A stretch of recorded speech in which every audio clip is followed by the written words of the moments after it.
The death toll from Hong Kong's high-rise apartment inferno has risen to 128. Crews are trying to comb through the charred towers with the hope of finding survivors. Families of the victims now face the task of identifying their loved ones. Authorities say that some fire alarms were not functioning in the complex. Hong Kong is in mourning after the city's worst fire in more than 60 years.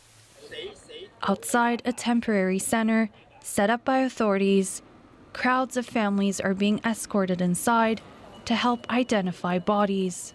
They face the harrowing task of looking through photos taken by firefighters to try and spot their missing loved ones. Just recognize some picture is in maybe my body's of my dad because my body is still missing here. Scores remain unaccounted for from the devastated complex, which housed around 2,000 apartment units. A final search is underway to try and find anyone still alive. Crews say they're focusing on apartments that made more than 24 emergency calls during the blaze that they were never able to reach. Rationally speaking, it means there's no hope. Hope just means having hope in your heart, right? Think about it, after so many hours. The fire burned for over 40 hours before officials declared it largely extinguished. It broke out Wednesday afternoon, engulfing 7 buildings in minutes as flames raced across bamboo scaffolding and green mesh draped over several blocks undergoing maintenance. City authorities have opened up shelters for people who lost their homes. But the catastrophic blaze has fueled anger and concern over construction safety standards. Police have arrested 3 construction company executives on suspicion of manslaughter, accusing them of using unsafe materials that may have worsened the blaze. They also found that fire alarms were not working effectively while the investigation continues. And a short while ago, I asked Hong Kong journalist Selina Cheng how many residents are feared dead after the fire department managed to extinguish those fires. The latest toll from the security chief in Hong Kong said it's around 128, but the scene still needs to be swept by Hong Kong police for evidence, and they are not ruling out finding additional bodies inside the building still. So among the 128 death toll, 16 bodies are still inside the building evacuated. So it's still possible for this to take place. Are they hoping to find anyone still alive there? And 1,000 police officers were mobilized for rescue operations. What are their tasks now going forward? Yeah, I think there is a very little chance of finding any survivors at this point because the firefighting operation has ended. And so right now what the police officers are going to do is to collect evidence and try to investigate what actually transpired and what caused the fire to spread and if any negligence was involved.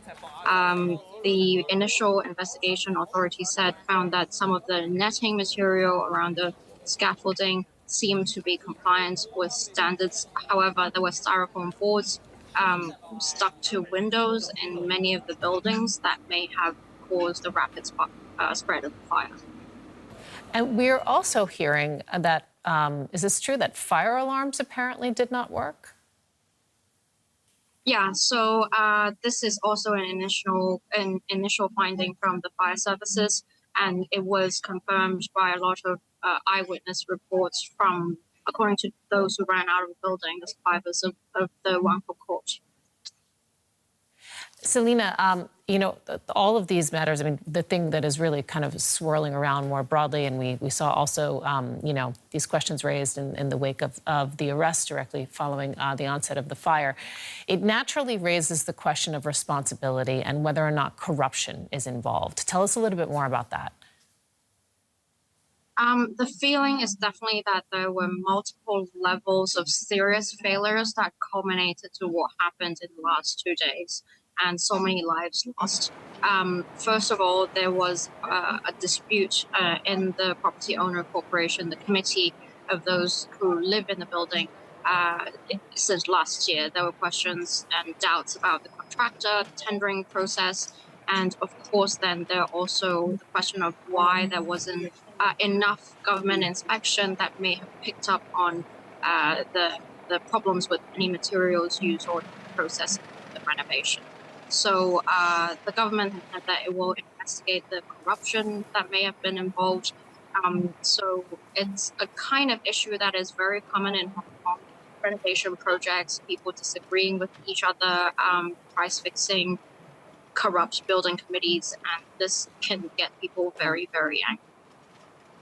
There is a great willingness we are witnessing to help among people of Hong Kong. Can you walk us through how you are experiencing and seeing this firsthand? So yesterday, near the scene of the fire, thousands of people congregated at different community halls, sports halls, in the public plaza where people came to donate supplies for those in need.